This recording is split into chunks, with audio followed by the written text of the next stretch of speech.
Estás escuchando Espacio Inversor con Pilay, el podcast de Pilay Uruguay sobre inversiones, educación financiera y actualidad.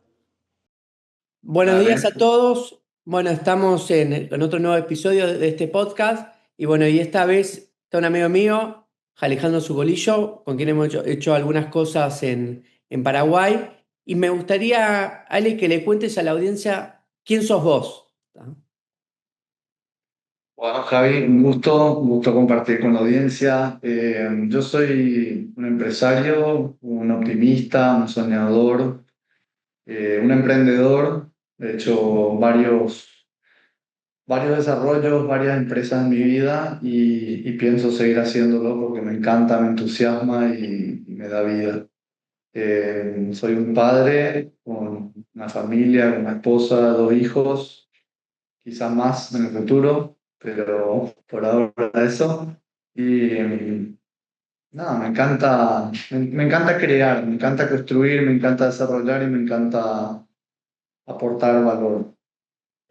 Ahí te quería preguntar, ¿por qué decidiste integrar el holding familiar en su momento? ¿Y cómo manejaste también el tema de la diferencia generacional? ¿Ah? Porque es como esa gran incógnita que tenemos todos, que por ahí pertenecemos a empresas familiares, si tenemos que entrar o no, por qué deberíamos entrar.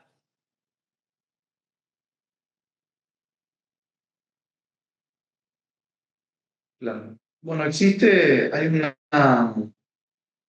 un dicho muy famoso que la primera generación crea riqueza, la segunda, digamos, la gasta o la utiliza y la tercera la pierde, digamos. Y mi abuelo siempre me decía, la clave está en siempre ser primera generación, ¿verdad? Que a pesar de trabajar en la holding, de trabajar con la familia, de aportar, uno tiene que emprender porque le ayuda a conocer desde otra perspectiva los negocios, te ayuda a entender la dificultad de emprender de alguna manera, ¿verdad? Vos también tenés esa experiencia, digamos, de trabajar con tu padre, en la empresa de tu padre, pero al mismo tiempo emprender en tu propio desarrollo. Sabes que ahí puedes sentir en carne propia lo que es la dificultad de pagar tus propios errores, entender que la fragilidad que tiene una empresa. Cuando una empresa nace, un error le mata a la empresa, ¿verdad? Y sobre todo un error que no corregís. Y el hecho de ser primera generación, yo creo que de alguna manera lo que hace es te mantiene en esa mentalidad, ¿verdad? Jeff Bezos dice Day One Thinking, le llaman ahí en Amazon, ¿verdad? Que como que todos los días es el primer día y tenés que asumir riesgos, pero al mismo tiempo tenés que ser ágil, corregir, no achancharte como empresa. Y creo que eso, una de las únicas formas de aprender, la pienso que es haciéndolo, ¿verdad? No se puede aprender en una universidad, en una escuela, por más ejemplos que te den y casos de estudio, el hecho de desarrollar tu propio negocio y creer que tenés una buenísima idea y estrellarte y después ver que tenés una idea quizás buena, pero no sobresaliente, pero que al iterar sobre esa idea y trabajarla y encontrar otros ángulos, la convertís en un gran emprendimiento. Yo creo que todo eso son aprendizajes que se hacen emprendiendo. Por eso que a pesar de trabajar en la holding de las empresas de mi abuelo, en la holding de las empresas de mi padre, quien también siguió ese camino, digamos, yo hoy tengo mi propia holding de empresas que, que manejo, que administro y que invierto. ¿Cómo lográs, a ver, o de qué manera te potencia a vos tener rubros tan diferentes? Por ahí contá un poco por arriba acá a la audiencia, pero para que entienda en qué rubro diferente que está Alejandro y cómo te potencia en lo inmobiliario, que es un poco lo que nos toca ahora en este podcast. Bueno, yo creo que definitivamente hay muchos aprendizajes que se pueden llevar cruzados de un negocio al otro. Obviamente, estando en el comercio, aprendí mucho de importaciones, a entender, digamos, la estructura de costos que tienen los importadores.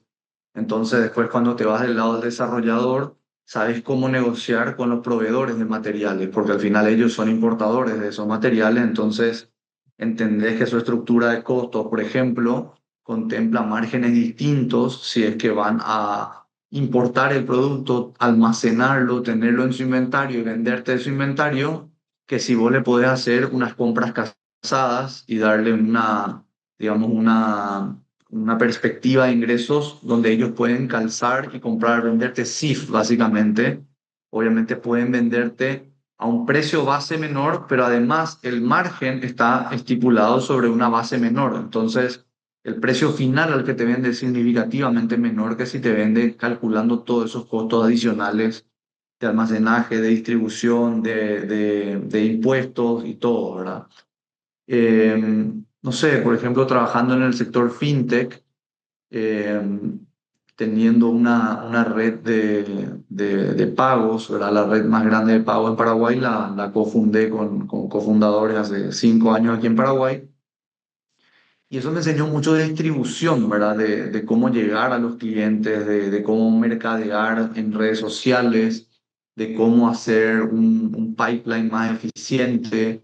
Hoy en día nosotros a los clientes, el 100% de las atenciones que hacemos en Suba, el primer punto de contacto es con inteligencia artificial, ¿verdad? De todos los clientes. Entonces son cosas que cuando hablas de un negocio más masivo, digamos, estás obligado a hacerlo, porque vos no podés salir a contactar uno a uno a las cientos de miles de personas a las que servís todos los días.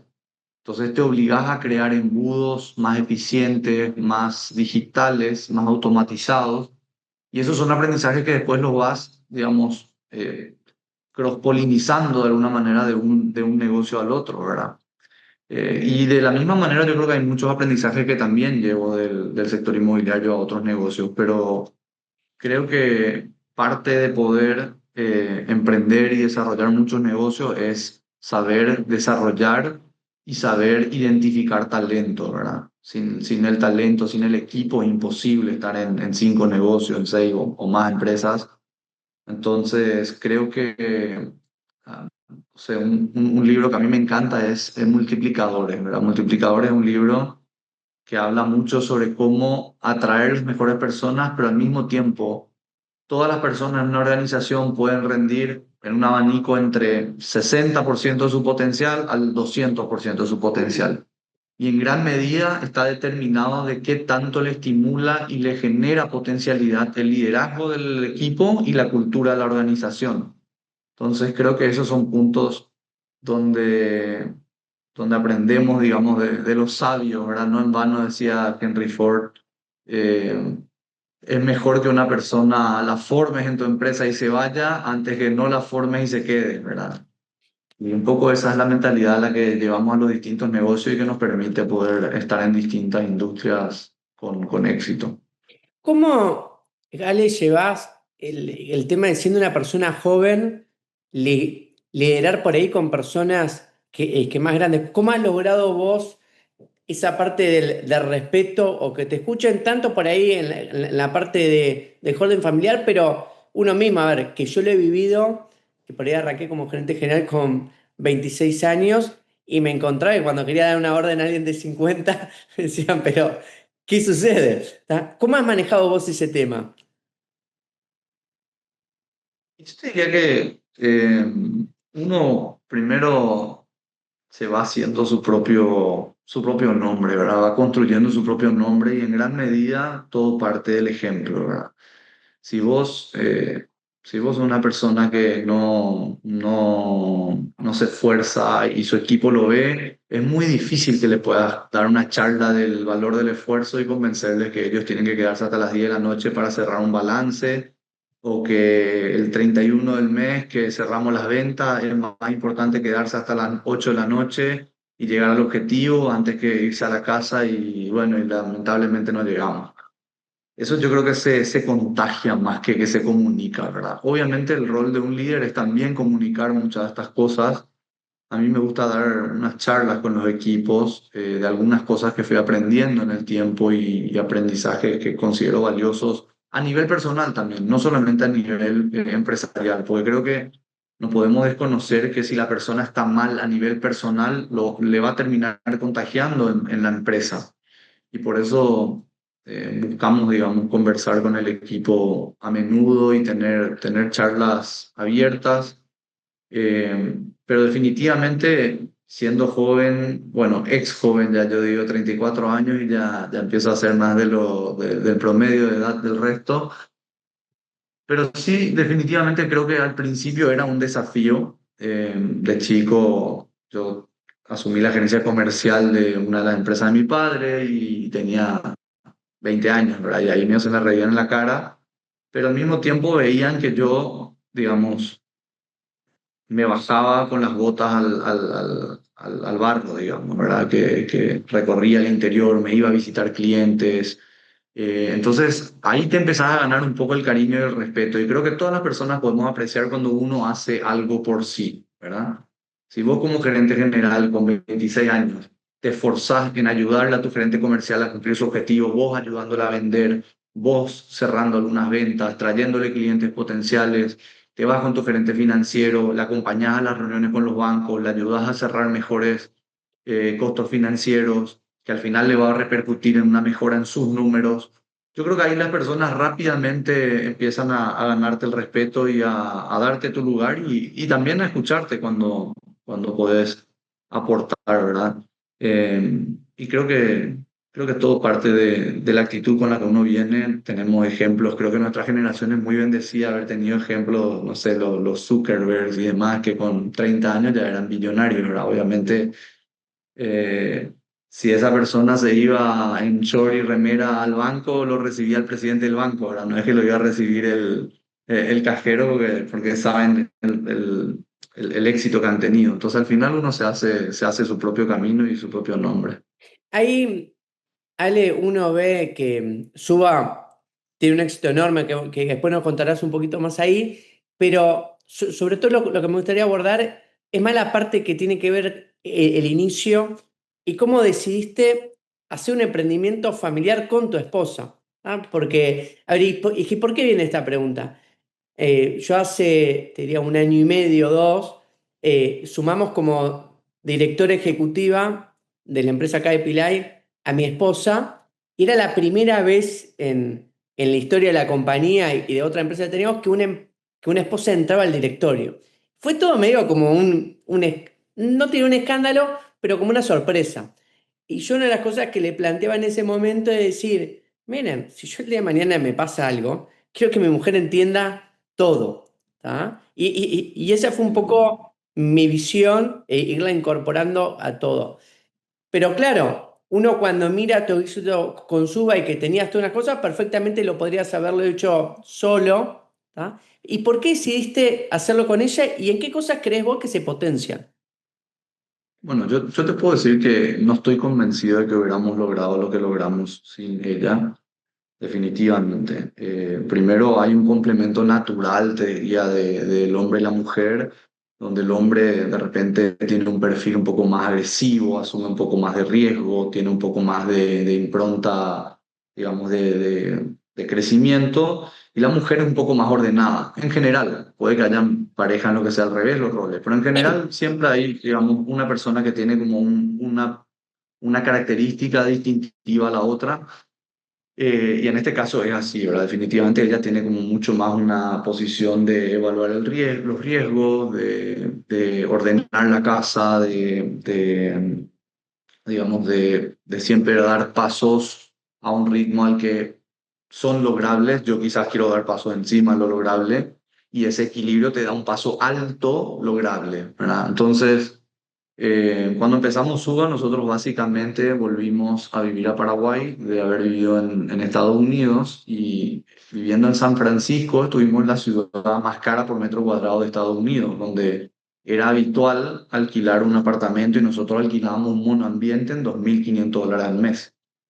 ¿Verdad? Entonces, cuando volvimos a vivir a Paraguay, dijimos, mira, $2.500 al mes, vamos a comprarnos, ser inversores, ¿viste? De todo. Y lo que encontramos es que el mercado, lo que encontramos es que el mercado por $2.500 al mes no te daba nada en Asunción. Podíamos apenas alquilar un pequeño edificio cerca de la casa de mis padres, que no tenía ni un amenity, y todos los edificios que estaban en oferta, los Martinica, los One, digamos, ese perfil de edificios, todos estaban las viviendas arriba de $100.000, $200.000. La cuota La entrega inicial era 30.000, 20.000, 40.000, ¿verdad? Entonces, de ahí nosotros dijimos, ya vemos, o sea, si nosotros que tenemos un cierto nivel de ingresos relativamente alto, trabajando con la familia mía y ella con su familia, no podíamos comprarnos un apartamento, dijimos, realmente el apartamento en Asunción es inaccesible para una persona joven que quiere independizarse. Mm. ¿Cómo puede ser que haya tal desconexión entre la oferta y la demanda? ¿Será que nosotros nomás estamos equivocados o que realmente hay un apetito para gente joven independizarse? Y un poco probando ese concepto, tratando de probar esa teoría, es que empezamos el Suba 1. El Suba 1 es un edificio de 4 pisos, sin ascensor, o sea, 3 pisos más azotea, pequeñito, de 30 apartamentos, pero con, digamos, 1.900 metros cuadrados, imagínate, es un edificio bien pequeño. Entonces, eh, fue nuestra prueba de concepto, queríamos entender si es que existía ese apetito y realmente fue un proceso, como todos los procesos de este tipo son, extremadamente sufrido, con altibajo y mucho más bajo que altis, ¿verdad? Eh, Imagínate que tardamos 2 años en vender los primeros 10 apartamentos. Entonces, fue un proceso que nos enseñó, digamos, a golpazos todos Y los ahí, errores perdón que que te habíamos interrumpa cometido. un segundo, Ale, como para que la audiencia, porque es impresionante el caso de ustedes, porque esto que comentabas, o sea, en 2 años, 10 departamentos y hoy, si no me equivoco, estamos más o menos en 50, 60 por mes. Más cerca de 80, 100 por mes. Sí. Nosotros los primeros 3 años, Javi, de la empresa vendimos 100, pero los primeros dos fue 10. El tercer año tuvimos ya una explosión, vendimos 50 unidades, entonces llegamos a 70, 80. Terminamos vendiendo básicamente en 3 años y colita 100 apartamentos. Los 3 años siguientes, 1.000 apartamentos y estamos apuntando a que este tercenio, digamos, lleguemos a 10.000, ¿verdad? Entonces, y 100.000 ya va a ser un poco más difícil, ¿verdad? Pero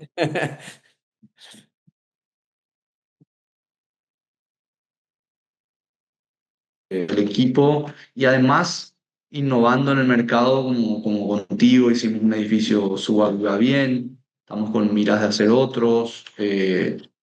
Hicimos el primer fondo de inversión multifamily aquí en Paraguay, de viviendas con Itaú. Estamos haciendo proyectos interesantes hoy en día para generar modelos de crédito hipotecario con el gobierno, con tasas subsidiadas. Estamos haciendo ahora fideicomiso de oferta pública para cartera hipotecaria. O sea, estamos haciendo distintos productos que lo que hacen es básicamente cumplir nuestra misión central, ¿verdad? Nuestra misión central es generar progreso en la vida de las personas a través del desarrollo.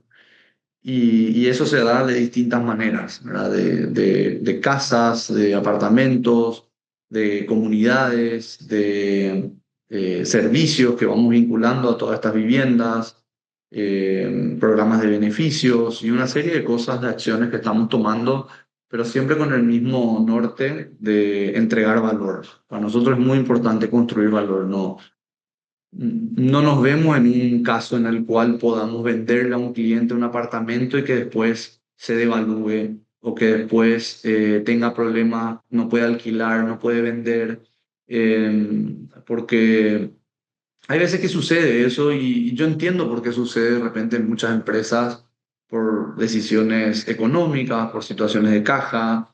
Sabes que le podemos sacar más metros a esta tierra si hacemos 10 pisos más, ¿verdad? Pero después vos sabés que al hacer esos 10 pisos más, no necesariamente ese edificio va a ser muy habitable, ¿verdad? Entonces, lo que en realidad estás haciendo es en el Excel salvaste los números, pero al cliente al que le vendiste, le metiste en un problema, ¿verdad? Porque invirtió su capital, sus ahorros, su inversión en algo que no necesariamente le va a poder generar valor, ¿verdad? Entonces, yo creo que uno de los secretos de Suba, sin duda, ha sido buscar siempre priorizar las decisiones que generen valor al cliente, aunque a veces a corto plazo puedan parecer contraintuitivas, digamos. tengo el ejemplo de este año empezamos a renovar todos los quinchos de los edificios. Porque a veces ponerse de acuerdo con toda la copropiedad en hacer esa inversión es Un un poco problema. difícil de generar ese voto. Pero nosotros dijimos, si estamos dispuestos a invertir en marketing, no sé, $50.000 al año, $100.000 al año en distintas estrategias digitales, físicas, etcétera, ¿por qué no estamos dispuestos a gastar $50.000 en renovar todos los quinchos, verdad? ¿Por qué no estamos dispuestos a darle cariño al cliente que ya confió en nosotros y no solo en el que le queremos convencer que invierta en nosotros? Y ese tipo de decisiones parecen contraintuitivas, como te digo, en el sentido de, bueno, ya te compró, ¿para qué estás gastando ahí la plata? Está Tal en cual. el próximo, ¿verdad? Pero, pero somos creyentes de que generar por eso en nuestros clientes, ese cliente de alguna manera va a alquilar mejor, va a vender mejor, va a recuperar su inversión, va a vivir una mejor experiencia como habitante de nuestro edificio y nos va a recomendar, nos va a referir.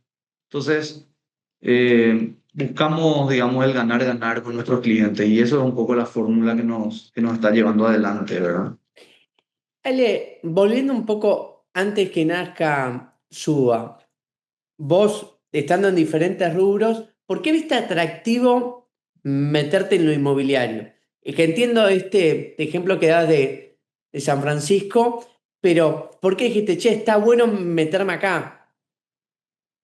Bueno, y ahí va, ahí se vincula mucho con lo que sucedió con mi mujer, ¿verdad? Mi esposa, Valentina, lo que hace es, ella me dice, quiero empezar a invertir en tener renta pasiva, ¿verdad? Quiero empezar a tener algunos apartamentos, alquilar algunos apartamentos, y en la ausencia, en haber vivido esa experiencia de buscar un apartamento para nosotros y no encontrar nada, dijimos, hagamos algo que nosotros hubiéramos alquilado como primera vivienda.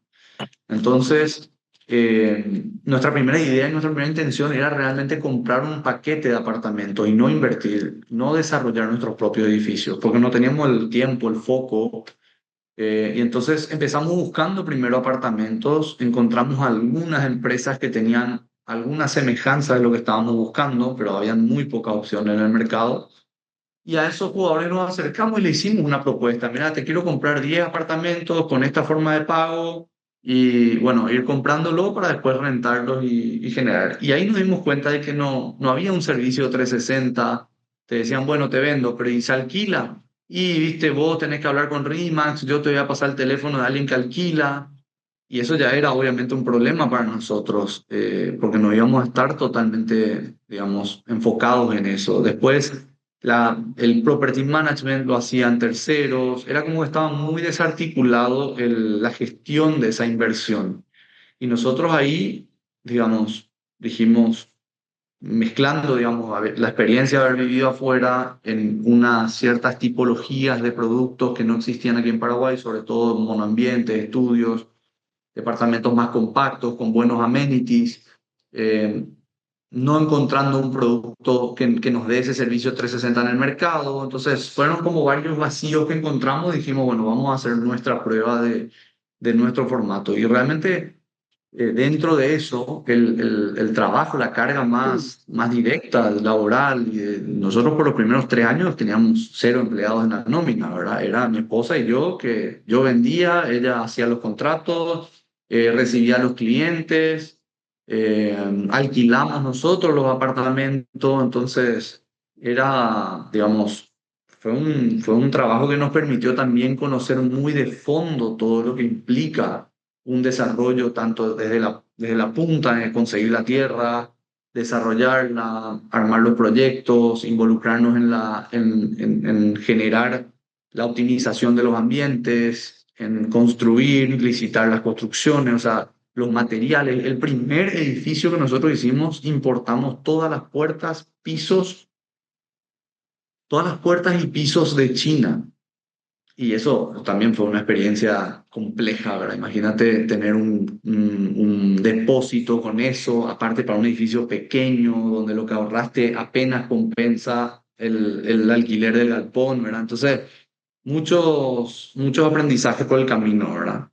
Ahí, Pero empezamos juntos, o sea, desde el principio esto, y comparto y suscribo lo que vos dijiste. Es lógico que uno quiera que una organización que crea tenga continuidad independiente de uno mismo, y lo digo por el caso de tu mujer, pero lo digo también por el caso del equipo, ¿verdad? Que el equipo tenga autonomía a nivel gerencial, a nivel de la jefatura y a nivel de todo el equipo, que sientan ese amor por la camiseta, ¿verdad?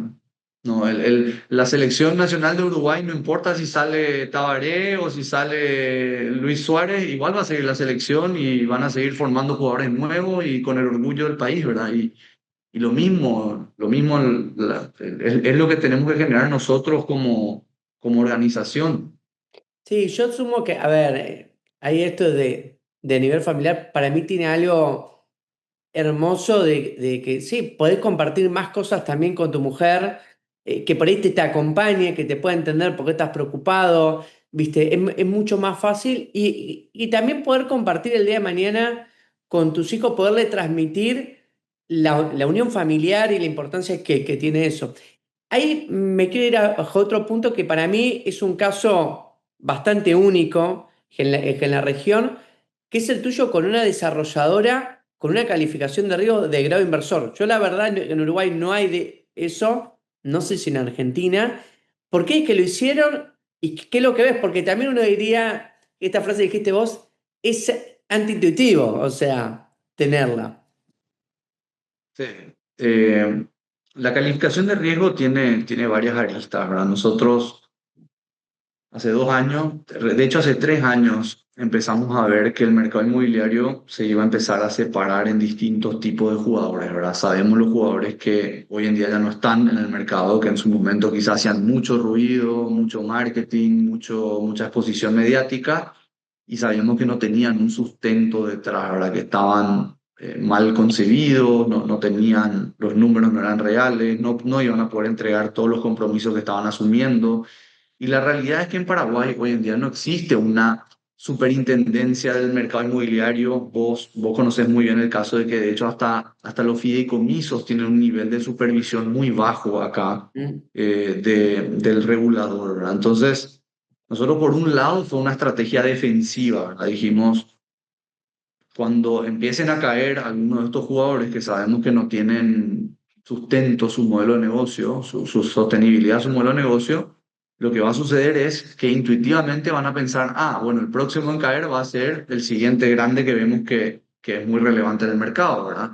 Entonces, por un lado fue una estrategia defensiva donde nosotros dijimos, tenemos que demostrarle al mercado que nuestro modelo sí funciona, que estas teorías y digamos, estas conversaciones de que no todo el desarrollo inmobiliario en Paraguay está basado en lavado de dinero argentino y en toda esta historia, no es cierto, de que hay definitivamente todo tipo de actores, algunos que pueden hacer eso y que van a terminar pagando su suerte, y otros jugadores que están basados en un cliente final, una atomización, inversores serios con, digamos, con cumplimientos de normativas. Entonces nosotros dijimos, ¿cómo podemos demostrarle al mercado esto? Y por un lado, la estrategia defensiva lógica fue, bueno, vamos a abrir nuestros números y hacer una calificación de riesgo. Y ahí teníamos distintas opciones. Podíamos hacer una calificación cerrada, lo que se le dice una calificación oculta de alguna manera, donde nosotros íbamos a tener la información y poder publicarla, pero no necesariamente iba a estar, digamos, en el Banco Central esa información, ¿verdad?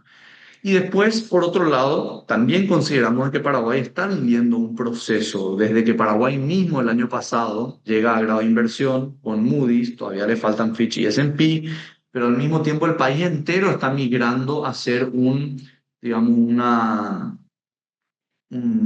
plataforma de inversión que está atrayendo mayores capitales, ¿verdad? Donde hay inversores más institucionales que están empezando a buscar Paraguay como alternativa, hay inversores family offices que están mirando Paraguay como una alternativa.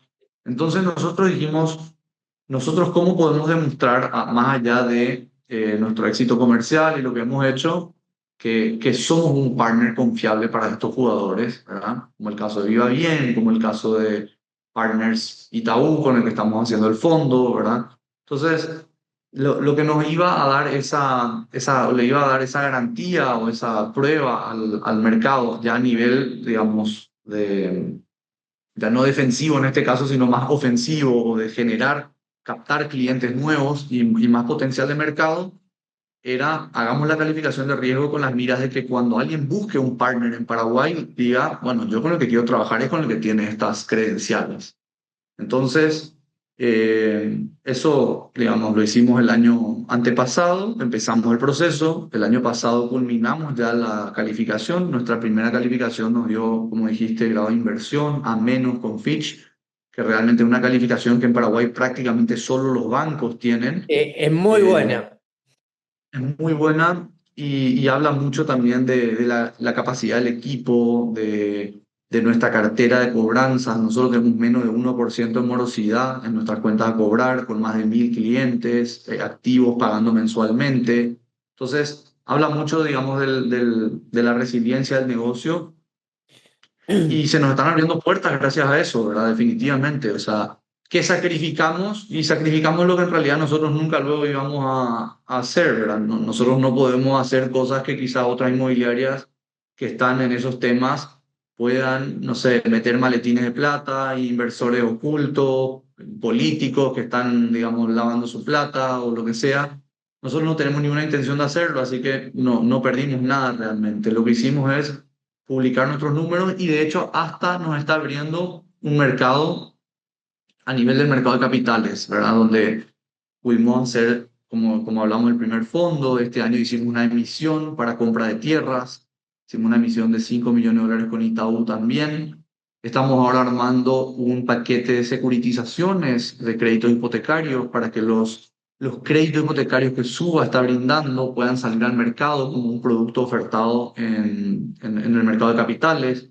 Entonces, nos está haciendo, digamos, cada vez más competitivo, cada vez más relevante dentro del mercado y también nos está dando capacidad de poder crecer exponencialmente a este ritmo que estábamos hablando, ¿verdad? Porque la realidad es que si miras el ciclo del negocio inmobiliario, nosotros compramos la tierra al contado, eh, construimos en 24 meses de certificaciones de obra, pero nosotros financiamos a 5 años, 6 años, 7 años, 10 años. Entonces, si vos vas a pasar de vender 1.000 a vender 5.000 al año, pues vas a tener que inyectar muchísimo capital en el negocio para que siga girando. Y si no lo haces con una manera Ordenada. inteligente, ordenada, te salía a sacar un crédito del banco de 30 millones de dólares para la obra de este año, pero 30 de vuelta para la obra del año que viene y 50 para la obra del año siguiente, y un día te volvió un peligro, digamos, de financiero, de flujo de caja sobre todo, ¿verdad? Entonces, la manera de hacerlo ordenado, la manera de hacerlo estratégico y tomar aprendizajes del mundo, ¿verdad? Esto se ha inventado, no somos nosotros los que estamos inventando cómo hacer fondos inmobiliarios, cómo hacer securitizaciones de deuda. Eso, digamos, funciona en todos los países más sofisticados. Nosotros quizá lo que estamos sí haciendo es innovando en este mercado y también aprovechando las cosas que no tienen esos mercados, como por ejemplo el hecho de que en esos mercados, en su mayoría, vos te vas a construir a Nueva York y no es que vas a comprar 5 hectáreas en Nueva York, ¿verdad? Te vas a comprar un lote y con suerte un lote entre 20 inversores, ¿verdad? Nosotros tenemos la fortaleza de poder comprar áreas más grandes donde podemos desarrollar un ecosistema, donde podemos hacer un proyecto de usos mixtos, donde podemos hacer una subanización, que es lo que le llamamos a este proceso de, digamos, de armar lo que se ve acá atrás ahí, esos paquetes de proyectos donde le vamos incorporando eh, servicios, intervenciones viales, gastronomía, comercios, todo lo que le sirve, coworking, todo lo que le sirve a esa comunidad y que al final le agrega valor no solamente al que vive en ese edificio específico, sino a todos los que viven dentro del radio del ecosistema, ¿verdad? Entonces, es un poco aprovechar la ventaja de estar en un mercado mucho menos desarrollado, pero al mismo tiempo traer las herramientas que sí funcionan en los mercados más desarrollados. Es que, mira, yo te escuchaba cuando decías, aparte de elegir también los clientes y todo, a mí me pasa que en Uruguay sobre todo que tenemos la figura de fideicomiso financiero y claro, la gente se sorprende que por ahí por $30.000 te estoy solicitando justificativo de fondo y un montón de cosas. Entonces, claro, te metes y dices, te perdés clientes, sí, pero los otros clientes no los quiero. ¿tá? Porque me agregan un riesgo tan grande. Y te doy un ejemplo. En un momento acá, cuando se aprueba la ley de la marihuana y que se pueda vender, etcétera, y fabricar, yo dije, muchachos, al fideicomiso no ingresa ninguno de esos. ¿Tá? Y me decía, bueno, pero ¿por qué? Porque la verdad que la actividad tiene un montón de suspicacias y me agrega riesgo de por ahí gente que yo no sé. ¿Tá? Entonces, esto de elegir, hay veces que te termina sacando un problema futuro de que por ahí tu marca te asocian con alguien que cometió un error, ¿tá? Y te termina poniendo toda una confianza, porque nosotros en el inmobiliario vendemos confianza, que bueno, se puede todo complicar. Hay dos preguntas finales, Alejandro. Una tiene que ver con las alianzas, ¿tá? Esto lo hemos hablado varias veces, pero yo creo que vos sos una persona que sos muy creyente del tema de las alianzas y contá un poco por qué crees esto positivo y por qué ves que suma, ¿tá? Porque, a ver, yo lo miro también lo que sucedió con Viva Bien Suba, en el edificio que estamos haciendo en conjunto de 150 departamentos, que tiene una particularidad de que perfectamente vos lo podrías haber hecho, porque es el SUBE 19 y hoy está en el SUBE 27, pero viste esto de ir sumando gente, hagamos cosas, sumaste también esto Itaú para un proyecto, entonces es porque tenés una cabeza pro alianzas, ¿tá? Que muchas veces, mira, ayer nos encontramos hablando con un desarrollador que local en el podcast y él decía, siempre tenemos ese miedo en Uruguay de hacer alguna alianza por si nos van a copiar, si nos van a robar un cliente, viste esa suspicacia que viene atrás. Yo creo, Javi, que nace de un poco lo mismo que te comenté con los clientes, ¿verdad? Yo tengo una mentalidad, creo que el mundo se resume en mentalidades de escasez y mentalidades de abundancia, ¿verdad? Están los que creen que nos vamos a dividir la torta y quienes creen que podemos hacer crecer la torta. Entonces, yo creo que hacemos crecer la torta, ¿verdad? Yo creo en el ganar-ganar. Yo creo que cuando le vendo a un cliente le estoy haciendo un favor y él me está haciendo un favor a mí al mismo tiempo. O sea, yo no siento que, viste, le gané porque le cobré 30.000. No, yo creo que le vendí algo a 30.000, que yo gano 2.000, pero él va a ganar 5.000, ¿entendés? Y esa mentalidad se traslada, digamos, se manifiesta tanto en la venta en sí del producto que hacemos como en las alianzas que generamos. Nosotros buscamos aliados estratégicos que tengan nuestra misma visión de generar progreso en la vida de las personas, que tengan la misma visión de poder entregar valor a sus clientes y poder maximizar y exponenciar eso, porque sí creo que si no lo hacemos nosotros, lo que hacemos es dejarle la puerta abierta que lo haga otro, por un lado, pero al mismo tiempo que no necesariamente va a tener esa misma mentalidad y esa misma entrega de valor. Entonces, el fondo inmobiliario que no hacemos nosotros, quizá venía otro desarrollador y lo hacía, pero lo hacía con unas ganas de puramente extractiva, cobrar lo más caro posible, cobrar los fees lo más alto posible, después si no rinde, que se jodan los inversores, ¿verdad?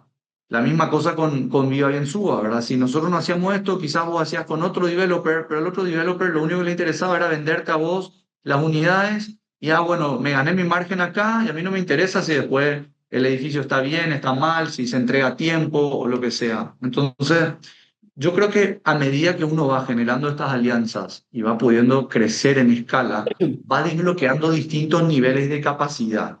¿Qué te quiero decir con esto? Nosotros solos podíamos hacer un barrio. Nosotros con Viva Bien, con Itaú, con los partners que seleccionamos, podemos hacer una ciudad el día de mañana. Entonces, esa es nuestra mentalidad y esa confianza se va construyendo en el tiempo. No es que yo te llamo un día y te digo, che, Javi, hagamos 3.000 apartamentos juntos para toda tu cartera de clientes o 6.000, no me acuerdo cuánto ya tenés ahora más y todo. Pero si te digo, hagamos 10.000 unidades, me decís, pero Ale, nunca hice 5 unidades contigo y querés hacer 10.000. Pero en cambio, si vamos construyendo, empezamos primero vendiéndole junto a tus clientes, después empezamos a hacer otro edificio juntos, después nos vamos a hacer un barrio juntos. Y hay quien te dice que no hacemos lo que ustedes hicieron en Rosario, que se van y arman una ciudad entera, o en Santa Fe, ¿verdad? Entonces, esa es la visión que nosotros tenemos, ¿verdad? Y ahí me interesa mucho más quedarme con el 50% de esa ciudad que haberme quedado con el 100% del pequeño barrio que construí solo. ¿Entendés lo que te digo? Entonces, Perfecto. yo creo mucho que las alianzas son el camino. Por supuesto que hay gente con la que no hace sentido quizás hacer una alianza. Si alguien viene y me dice, yo hago exactamente lo mismo que vos, y y busco, digamos, no hay una sinergia entre las empresas, pues no hay que hacer una alianza. Tampoco nos sentimos obligados a hacerlo, pero sí sentimos que vemos como una oportunidad las alianzas donde podemos generar más valor al cliente. Como última pregunta, Ale, ¿cuál es el consejo más valioso que te dieron y que te gustaría que aprendan tus hijos? Uh, Es complejo. Es complejo. Te diría que en el ámbito laboral, sin duda, es lo que te dije al principio de mi abuelo, ¿verdad? Que siempre hay que ser primera generación. Yo creo que eso es un lema y es una mentalidad más que un hecho, ¿verdad? Eh, Y en a lo nivel personal, personal, sí. y yo creo que en lo personal, uno, hay un montón. Me encanta, hay un dicho que dice, hacerlo o no hacerlo, no existe intentarlo. Y siempre lo tenía como mi lema en WhatsApp, ¿verdad? Que seguro habrás escuchado, hay una historia que se llama 3 metros del oro, ¿verdad? 3 pies del oro, 1 metro del oro. Y cuenta la historia de un minero, bueno, una persona que compra una propiedad para buscar oro y hace las excavaciones, gasta un montón de plata. Y esta persona en un momento dice, bueno, ya gasté un montón de plata y se rinde y vende la propiedad. Y el que compra la propiedad cava 1 metro y en 1 metro encuentra la veta del oro, en el mismo pozo que había hecho el otro. Y esta persona, lejos, este que vendió o perdió todo, básicamente pues la vendió la propiedad a precio terreno con agujero, ¿verdad? No vendió a precio de mina de oro. Esta persona que vende, lejos de decir, ah, mira, soy un fracasado, perdí la oportunidad de mi vida y todo, lo que hace es, dedica su vida, él metió en el negocio de los seguros, ¿verdad? Y se volvió el corredor de seguros más importante de la historia para los que son corredores de seguros, pero uno de los más famosos de la historia y uno de los más ricos de la historia. Porque dice que el tipo, a partir de ese día, se dio cuenta y dijo, yo nunca más me voy a quedar a 1 metro del oro. Entonces, yo el no ya lo tengo en todo en la vida. Todo lo que quiera hacer, el no está asegurado. Lo que tengo que buscar es el sí. Y en la vida yo creo que es así, ¿verdad? El no en todo en la vida, el no de la mujer con la que te querés casar, lo tenés asegurado. Lo que podés buscar el sí.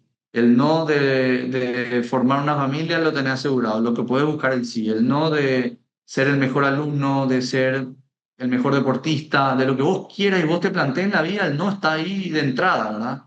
Y realmente lo que le diferencia a los que lo logran es que no se quedan en esa primera etapa, ¿verdad? Entonces, yo creo que definitivamente nunca quedarse a 1 metro del oro es una lección muy valiosa en la vida. Es muy buena. Ale, vos sabés que yo también tengo el mismo pensamiento ese de ser perseverante y creo que una grande virtud que tengo.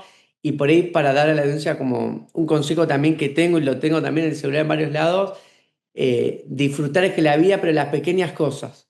Uno por ahí se marea con un montón de cosas y por ahí sentarte con un hijo y ver un atardecer es impagable. ¿Está? Claro. Y que no necesitas tener grandes sumas para poder aprender a disfrutar. ¿Está? Entonces creo que con eso cerraríamos el día de hoy el podcast. Bueno, Alejandro, muchas gracias. Y sin duda cualquiera que vaya para Asunción, hable con Alejandro que hay un montón de oportunidades. Claro que sí. Muchísimas gracias, Javi. Un gustazo compartir contigo y por supuesto cuando estés por acá nos vemos para ponernos al día.